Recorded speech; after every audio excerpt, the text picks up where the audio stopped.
Welcome to this, video-based, Frankfurt Physics Forum 2021 presentation, with the title, On the Falsification of the Equivalence Principle for Photons, through two massive theoretical anomalies, while being confirmed by a straightforward laser experiment.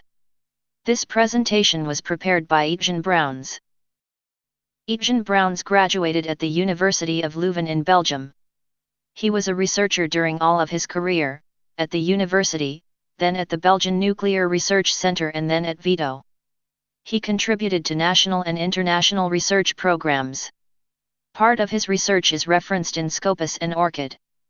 He retired at VITO in 2014. This presentation is based on the contents of his two Elsevier optic publications. In the first part of the presentation, the findings revealed in the first publication are discussed. Those findings already fully falsify the equivalence principle for photon phenomena, through the proof of the existence of two irrefutable massive theoretical anomalies. In the second part of the presentation, based on the second publication, the falsification resulting from the first publication is experimentally confirmed. The findings in the first publication indeed predicted the result of the straightforward laser experiment, thereby proving experimentally the existence of an additional massive anomaly.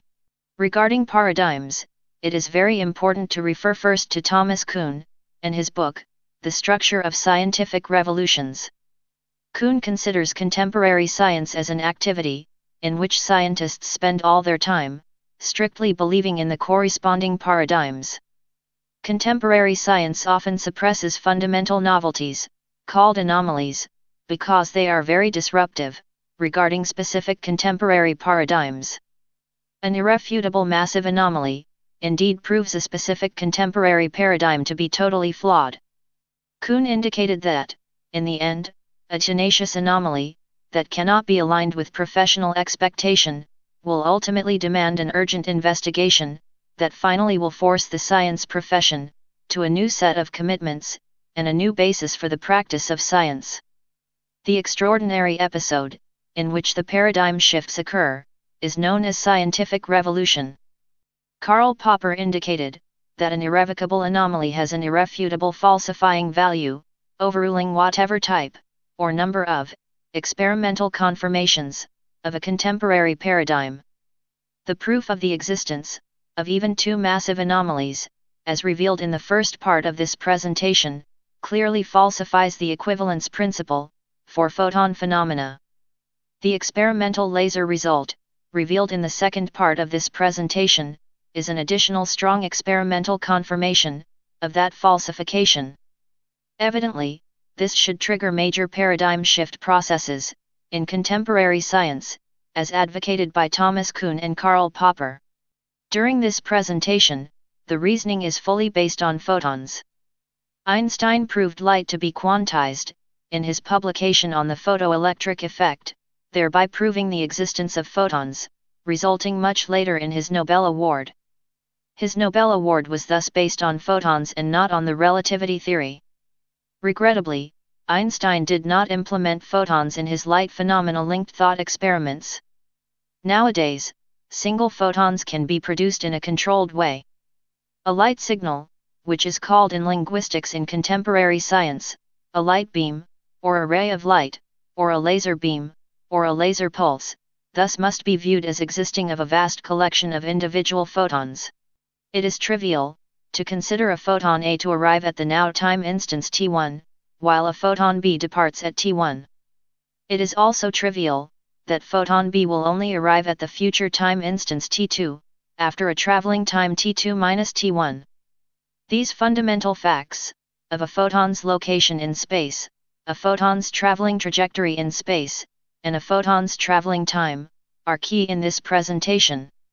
It will be demonstrated that contemporary science has been using, and still is using, in fundamental research, flawed graphical representations of the trajectories of photons. Several flawed contemporary paradigms will be indicated, including the world-famous Michelson and Morley experiment, which resulted in the so-called null result paradigm, and the Lorentz contraction formula paradigm. Let's visualize some typical examples regarding the classic graphical representations by contemporary science of light phenomena. As a first example, the Michelson and Morley, so-called null result experiment, is illustrated. Their publication can be downloaded from the Internet. This slide shows their graphical model representation, explicitly using the ray of light paradigm. They considered the light signal to travel exactly from location A to location B, in a non-vertical, thus slanted trajectory. Location A and B are the perfect midpoints of respectively mirror 1 and mirror 2. Their model claims the trajectory A to B, for whatever velocity value of the setup. The dashed, perfectly vertical trajectory, from location A to location B1, was clearly ruled out by Michelson and Morley. At the end of this presentation, it will become clear that the trajectory A to B is simplistic and inaccurate in fundamental research, thus totally flawed as a scientific image of a photon's trajectory in their experiment. The trajectory representation A to B, as a ray of light, in fact is resulting from an expectation-based state of mind. Their ray of light-based model does not save at all the real phenomena of the photons. That flawed model is, however, still not disproved by contemporary science. Indeed, this null result experiment is still a paramount contemporary paradigm. At that time, it was moreover the basis for Lorentz to suggest his contraction formula. The Lorentz contraction formula paradigm is of course therefore also questioned. In the next typical example, the contemporary science's dynamic graphical representation is shown, regarding a photon's trajectory, when being exchanged between two spaceships. Those are assumed to travel perfectly in parallel, and at the same very high velocity, in the horizontal direction. The upper spaceship, S1, emits a photon, in the perfect vertical downward direction, towards the lower spaceship, S2. A mirror is mounted on S2. The midpoint of the mirror of S2 is located geometrically perfectly vertical below the photon source of S1. Contemporary science then claims again, that the photon will travel along the blue, ray of light paradigm-based, slanted line, and will always hit the mirror precisely in its midpoint, for whatever horizontal velocity of the spaceships. It should be clear now, that contemporary science thus also claims, that the photon must inherit the horizontal velocity of the photon source, in order to follow that blue slanted linear trajectory, and in order to hit the mirror precisely in its midpoint. It is also clear, that contemporary science also rejects the, in red indicated vertical trajectory in this dynamic representation, in the same way that Michelson and Morley rejected the vertical trajectory, A, to B1. Another classic example, is the light clock. This short clip from a dynamic image was extracted from the Internet, to demonstrate the contemporary scientific image. It is claimed that the photon travels exactly on the line, connecting the midpoints of both mirrors. This device is a light clock, two mirrors that face each other with a particle of light, or photon, bouncing between them.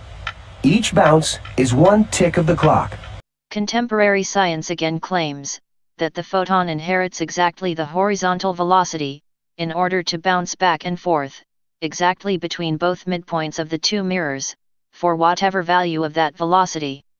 Contemporary science does not explain the fundamental mechanism, regarding the horizontal velocity vector component inheritance principle, in the case of a photon, emitted from a moving source.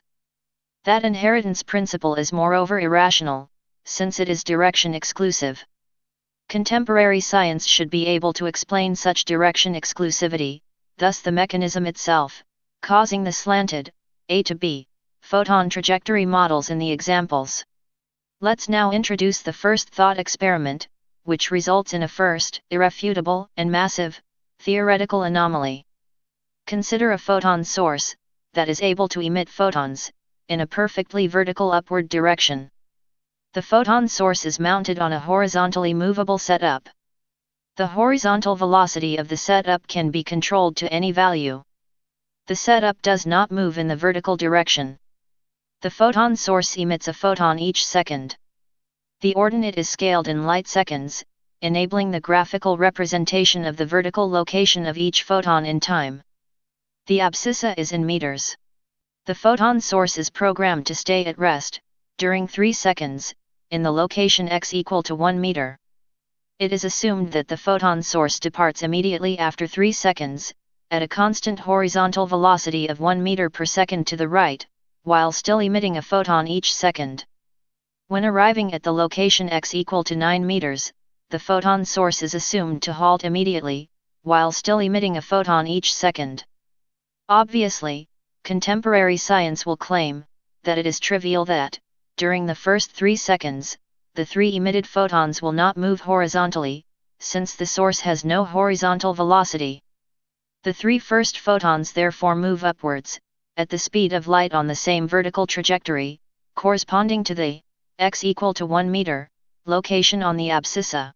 However, contemporary science will also claim that it is trivial that all the photons, being emitted when the photon source is moving, will inherit the horizontal velocity of the photon source. Contemporary science thus claims that all those photons will, from a horizontal point of view, keep being located corresponding to the source's abscissa location, at all time instances during the source's horizontal movement, thus precisely above the photon source, while those photons of course keep moving vertically upward at the speed of light. After the arrival of the photon source, in the location x equal to 9 meters, the photon source has no horizontal velocity any longer. Contemporary science then evidently will claim that the photons, being emitted after the arrival, will also not move horizontally. Those photons will then travel, at the location x equal to 9 meters, vertically upward at the speed of light. As a result, a massive theoretical anomaly becomes revealed, when implementing those principles, advocated by contemporary science, in a dynamic graphical representation of the photon trajectories. This is the dynamic graphical representation, based on the very principles as defended by contemporary science. It is very clear that contemporary science runs into a gigantic inconsistency of its own principles, since the photons, emitted during the horizontal movement of the photon source, will keep on moving horizontally to the right, and become fully detached from the photons, emitted during the non-movement periods of the photon source. This will also hold for a continuous laser. In this example, the laser is at rest, in the location x equal to 3 meters, during 3 seconds, while producing a first collection of photons. Those photons will travel vertically upwards, at the speed of light, along the vertical line, defined by x equal to 3 meters. However, according to contemporary science, the second collection of photons, produced during the horizontal laser movement, and while traveling upwards at the speed of light, will keep residing precisely above the laser. On arrival of the laser, in the location x equal to 9 meters, the third collection of photons, will travel at the speed of light vertically upwards, along the vertical line defined by x equal to 9 meter. The resulting contemporary science's graphical representation is inconsistent, since creating a threefold fragmented laser beam, thus 3 distinct and disconnected collections of photons. Such fully falsifies the principle of photons, to inherit, moreover, a specific direction-exclusive, velocity vector component of the laser. The existence of a massive theoretical anomaly is therefore now obvious. Consequently, numerous graphical representations of light phenomena, being supported by contemporary science, are totally flawed. The proof of the existence of a second massive theoretical anomaly will be discussed in addition. Thereafter, it can then be concluded irrefutably, on the basis of the proof of the existence of even 2 massive theoretical anomalies, that multiple paradigm views by contemporary science regarding photon phenomena are totally flawed and inaccurate in fundamental research. A second anomaly can be demonstrated by introducing a rotating laser in a thought experiment. In a setup, a laser is rotating at a constant angular velocity in a plane. Assume that the laser has a negligible divergence. When switched on, contemporary science will state that the laser produces a linear and very fine laser beam. Contemporary science then also states that it is trivial and correct to depict the graphical representation of the laser beam, as shown in this dynamic image. However, when analyzing the phenomena on the basis of photons, it is clear that the laser is continuously producing a series of photons. Obviously there are photons which are just being emitted by the laser, photons which were emitted earlier, and photons which are already traveling at a large distance from the laser. So let's have a look at those individual photons, which were emitted at different time instances. What is their location in space, at different time instances? In a first thought experiment, a rotating photon source that intermittently emits single photons will be considered first. The photon source is able to emit one individual photon for each angular interval of an angle equal to 10 degrees. The experiment starts at the time instance t equal to 0 seconds and a photon source's angular direction of 0 degrees. Let's then focus at the first individual photon P1 that is emitted by the rotating photon source. What is the location of P1 in space, after an angular displacement of the photon source of 10 degrees? Contemporary science claims that, during its travel through space, thus during the 10 degrees rotation of the laser, the photon P1 is continuously located on the rotating line CD, indicated in this graphical representation. Photon P1 was emitted in the abscissa X direction, at the start of the experiment, but contemporary science will definitely deny that the photon P1 traveled along the abscissa X. Contemporary science however runs into a massive inconsistency, when advocating the rotating line CD, as the radial trajectory of photon P1, at all time instances, during the travel of P1 in space.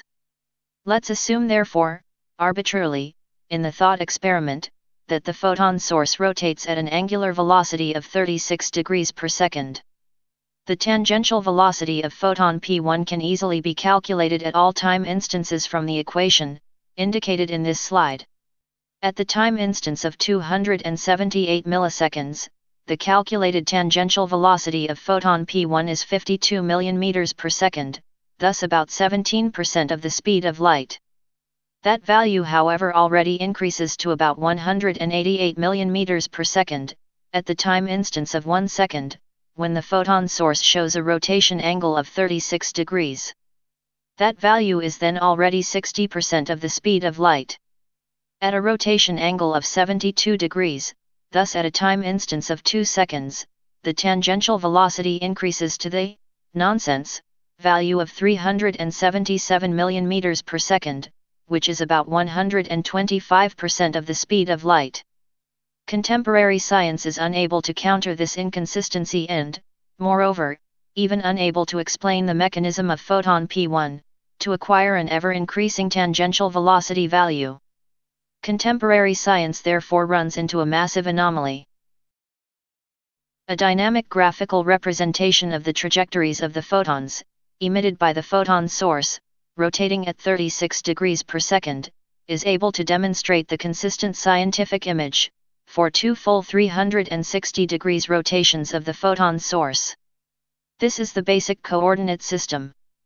Remark the ordinate and the abscissa intervals of -20 light seconds to +20 light seconds in this arbitrary example. This is then the dynamic simulation. This is the simulation for a continuous laser, rotating at 36 degrees per second. This consistent representation totally destroys the flawed ray of light rotating line CD model, claimed by contemporary science. In the margin, this could be eventually important in cosmology research topics, in the case of rotating objects in space, emitting photons in a specific direction. As a result of the rotating photon source anomaly, contemporary science will be forced to agree with the fact that a photon, being emitted in a specific direction, will continue to travel in that very same direction. From the discussion on the existence of the two massive anomalies, contemporary science will also be forced to agree with the fact that a photon is unable to inherit whatever type of linear or rotational velocity component of the photon source, in whatever direction.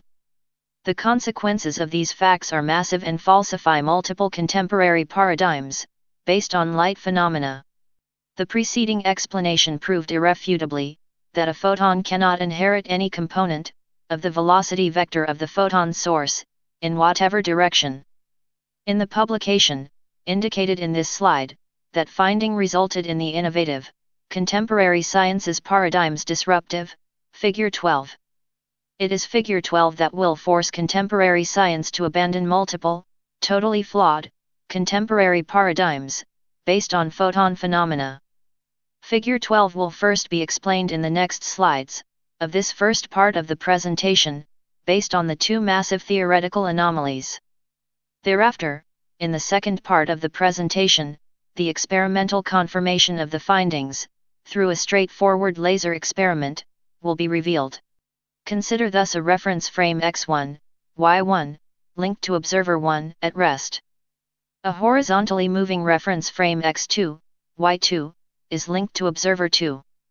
A photon source is located in the origin S of the reference frame x2, y2, and emits photons in the perfect y2 direction, towards a plane. The plane is perpendicular to y2.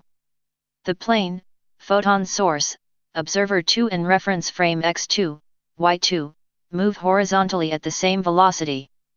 The axis y2 intersects with the plane's midpoint m. From the flawed contemporary science's principle, that a photon inherits the photon source's horizontal velocity, contemporary science then advocates this dynamic representation, and claims, that for whatever value of the horizontal velocity, observer 2 will observe each photon, to travel on the ordinate axis y2, precisely to the location m. In order to be able to depict the displacement of the photons, moving in reality at the speed of light, of course the scales in the reference frames, and also the timing, in this schematic dynamic representation, are overemphasized. It is however evident now, that the claim, by contemporary science, that all photons will arrive in m, for whatever scalar value of the velocity vector in the x direction, is totally flawed. Indeed, a consistent dynamic graphical representation, of the trajectories of the photons, based on the fact that photons cannot inherit any of the photon source's velocity vector components, in whatever direction, is shown here. Of course, the scales in the reference frames, and also the timing, in this dynamic representation, are again overemphasized for demonstration reasons.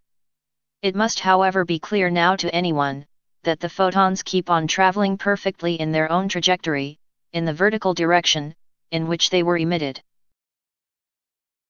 This leads to this basic static graphical representation, of the photon phenomena, in the moving reference frame. A photon, with the label I, arrives at the now time instance t2, in the location f and not in location m. Importantly, the location of s in free space, at the now time t2, is mathematically not representative, for the location of the emission, at the past time instance t1, of the photon, with label I, in space. Observer 2 is only able to virtually consider the location L, in a purely symbolical way, as the location of emission of the photon, with the label I, in space. Moreover, at the now time t2, a new photon is just emitted by the photon source, in the location S.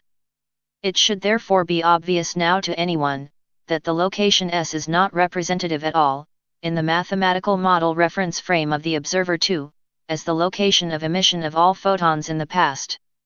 The location S in the reference frame of observer 2 does not save the photon emission phenomena. This is the crucial error that has been made by contemporary science, for over a century. Whatever type of mathematical reference frame approach, being used by a researcher, it is only existing as a virtual reality in the mind of the researcher. A researcher, however, should always create mathematical models, that will comply to the strict requirement of saving the real photon phenomena. In the case of a reference frame x2 y2, moving in space, such virtual construct is clearly unable to save the location and trajectory phenomena of photons, emitted in the past. S, in the reference frame x2 y2, is only representative for the photon, emitted at the now time instance. S is not representative at all, for the photons emitted in the past. A totally new mathematical modeling approach is thus needed, in that respect. It is clear now, that the distance, defined by L to F, corresponds to the trajectory length for each photon. That is moreover true, for both observers, and in both reference frames x1 y1 and x2 y2. The speed of light is thus simply the same, for both observers, but from the now trivial point of view, of having a photon trajectory distance equal to LF, for both observers.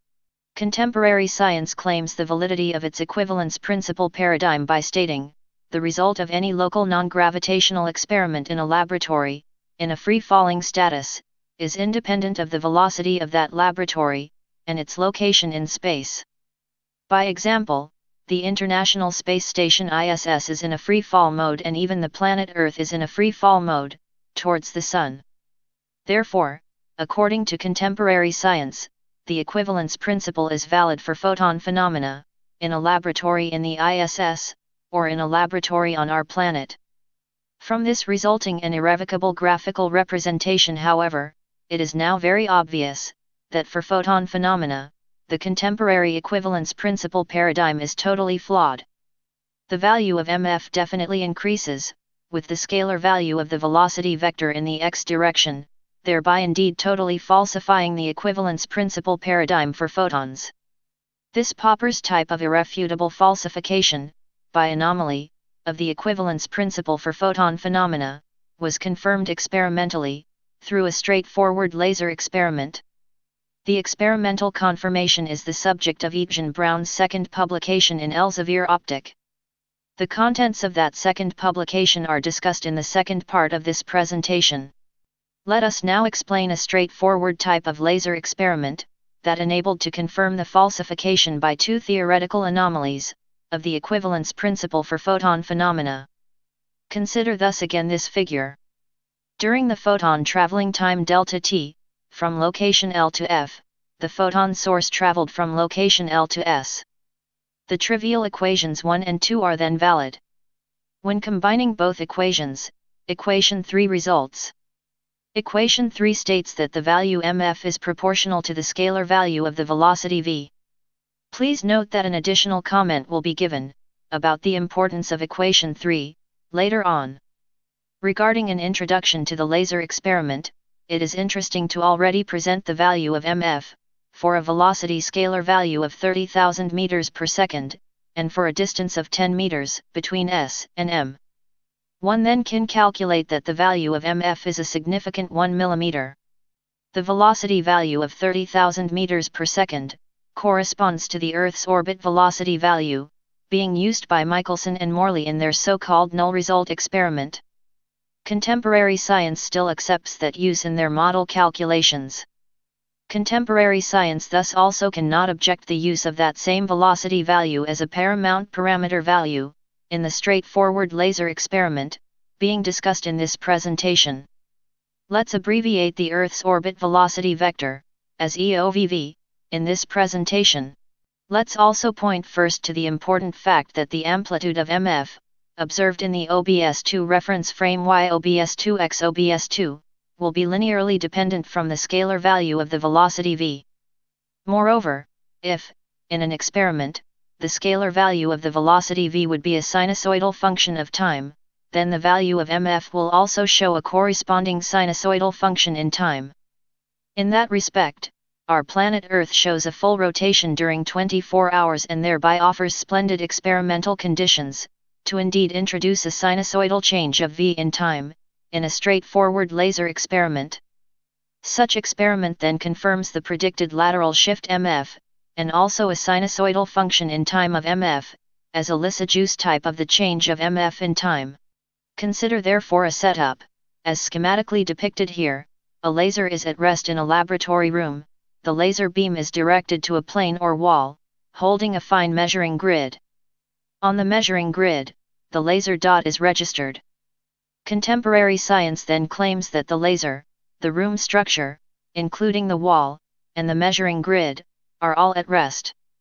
From the equivalence principle, contemporary science then claims that the laser dot is also at rest, and will be observed in a fixed location on the measuring grid, thus also continuously in that very same fixed location, during a time interval of 24 hours.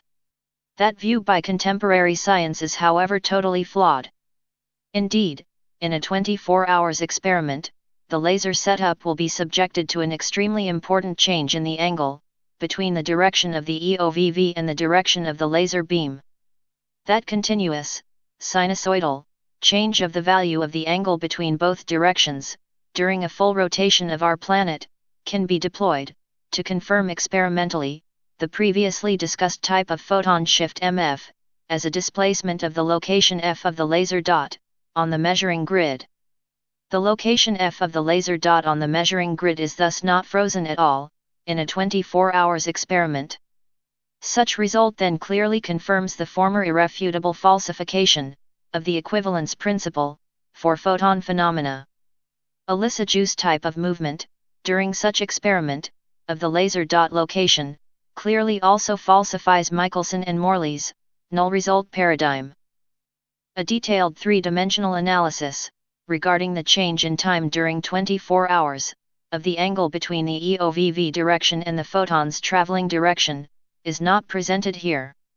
Such analysis will need an in-depth research program, and according three dimensions-based simulations. The analysis needs to include multiple experimental parameters, such as the geolocation, thus longitude and latitude, of the setup. Also the effect, of the tilt angle of the rotation axis of our planet, which is not perpendicular to its orbit plane, needs to be implemented, next to the effect of the time of year, which determines the relative position of the Earth to the Sun, and also the highest point of the Sun in the sky, at that moment. The importance, of the multiple cosmological velocity vectors, also needs to be looked into, which is indicated in section 3.4, in this publication. Such broad analysis was not the subject of this publication, and needs later a complete dedicated research team and project.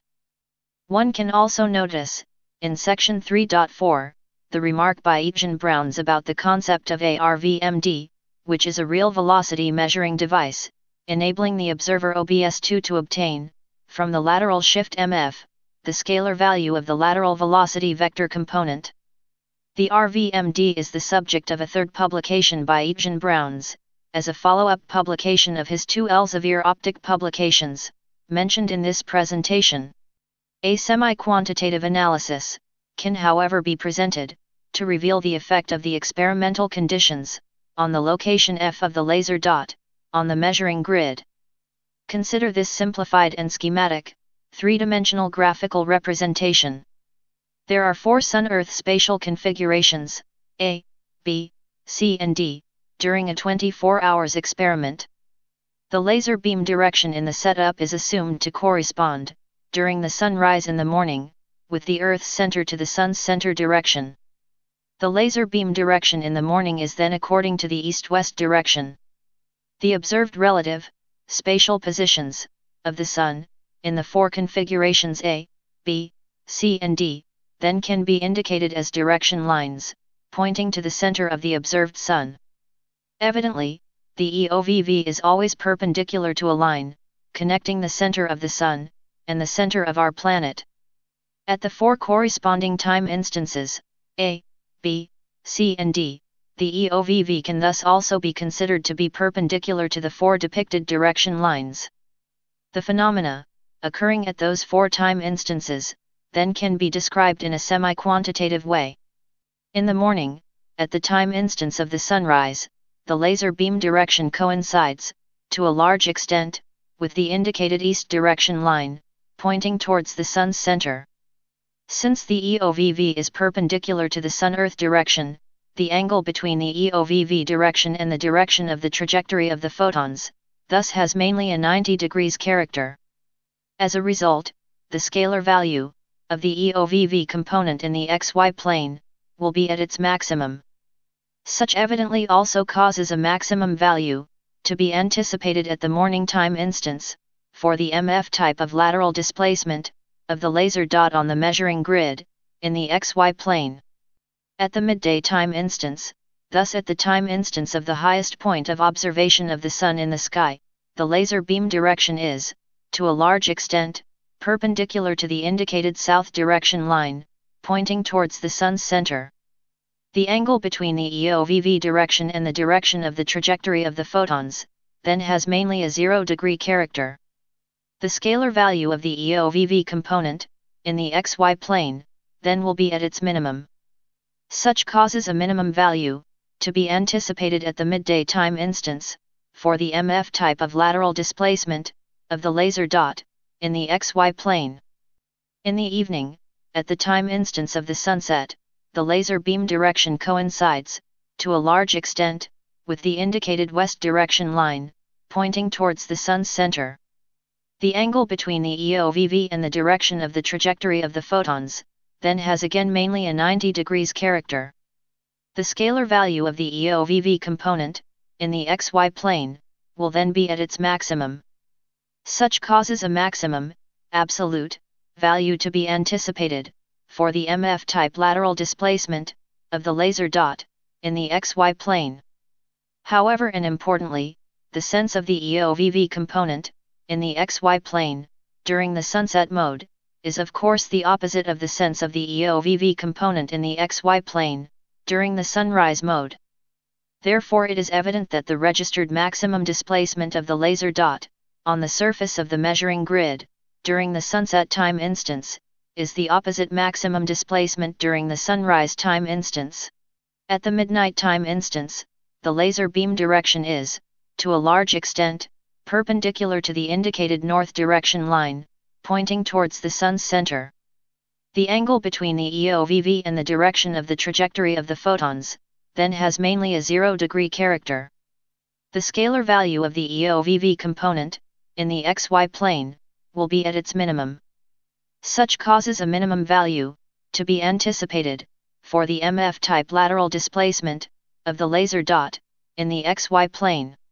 In the case of such a setup, thereby showing a distance of 10 meters between laser and measuring grid, while performing the laser experiment, during a time interval of 24 hours, then the semi-quantitative analysis predicts a Lissajous MF type of lateral displacement, of the laser dot, on the surface of the measuring grid, of which the amplitude is of the order of a, very significant, and certainly measurable, 1 mm. Let us now have a look at the experimental result.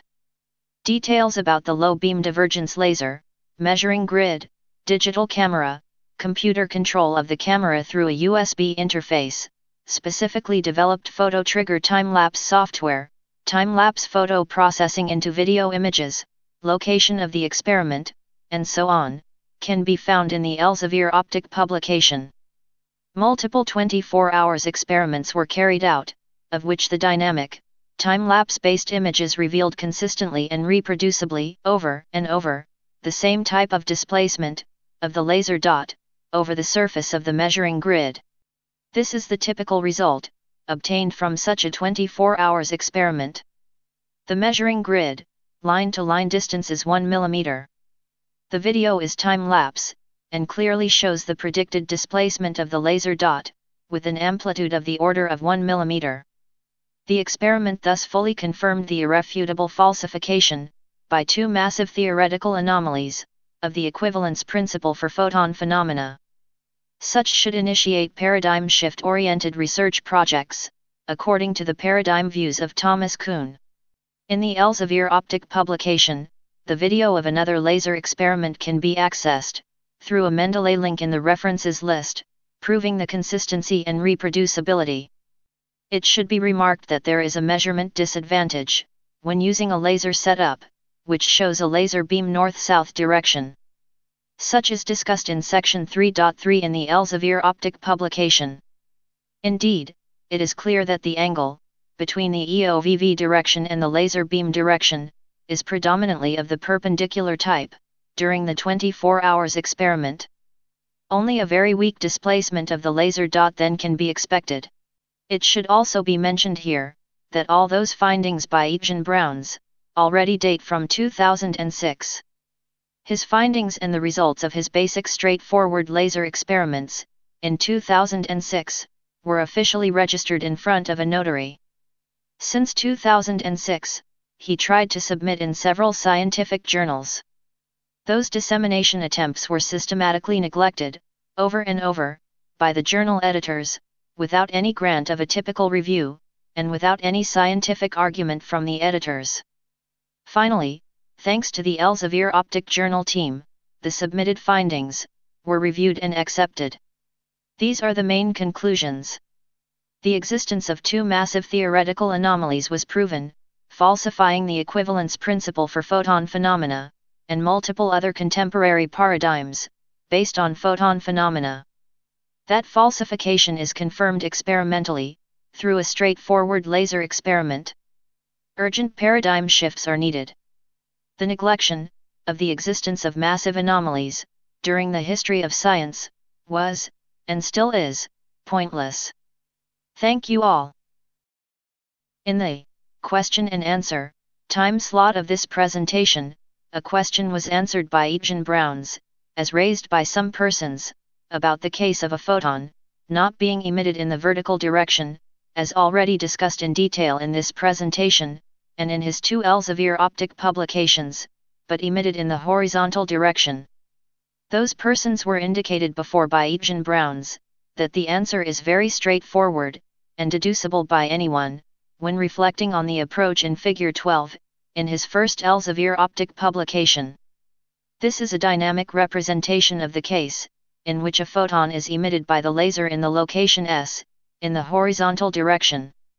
The viewer is asked to focus again, at the locations L and S. The analogy with the case of the vertical direction of emission is very clear. OBS2 indeed realizes again, that S is not representative at all, for the location of the emission, in the past, of the photon. OBS2 should also realize again, that L is representative, in a mathematical symbolical way, and in the OBS2 reference frame, X OBS2 Y OBS2, for the location of emission, in the past, of the photon. The view by contemporary science, that SF is the photon's trajectory length, in the reference frame of OBS2, is totally flawed. Such view does not save the real photon phenomena at all, and is a flawed virtual reality, only existing erroneously in the human mind. S corresponds to the origin 00, of the reference frame, X OBS2 Y OBS2. The flawed view by contemporary science, of considering SF, as the trajectory of the photon, is thus based on a flawed mathematical modeling, and on an obviously flawed interpretation, by OBS2, that the moving S, is graphically representative for the location of emission, of all photons, emitted in the past, in real space. Whatever type or approach of reference frame being used, the massive error, being made, up to now, in contemporary science, is obviously linked to the flawed use of that virtual reference frame itself, as a virtual model for real space. That flawed use does not save at all the real photon phenomena, occurring in real space. The location L clearly shows that again. OBS2 therefore realizes again, as in the vertical photon trajectory case, that the distance LF is representative, in the very same way, as for OBS1, for the trajectory length LF of the photon, in this horizontal photon trajectory case. OBS2 thus understands again, that the photon's traveling time delta t, and trajectory LF, are then the very same, for both observers OBS1 and OBS2, and that the speed of light therefore is the same, in both reference frames, for that, now obvious and straightforward, reason. The contemporary sciences, Lorentz length contraction paradigm, deduced from the flawed Michelson and Morley experiment, is totally erroneous. The Lorentz contraction equation is merely a virtual mathematical correction, in a virtual mathematical reference frame, as a flawed, virtual, thus only existing in the human mind, mathematical representation of real space. Again, the error, made by the human mind up to now, in contemporary science, is hidden in the erroneous view, that S is mathematically representative, for all locations of emission of photons, in real space, in the past. A totally new mathematical approach is needed, in order to implement, in the reference frame of OBS2, in a symbolical way, the photon emission locations of type L, in order to save the real photon phenomena, occurring in real space.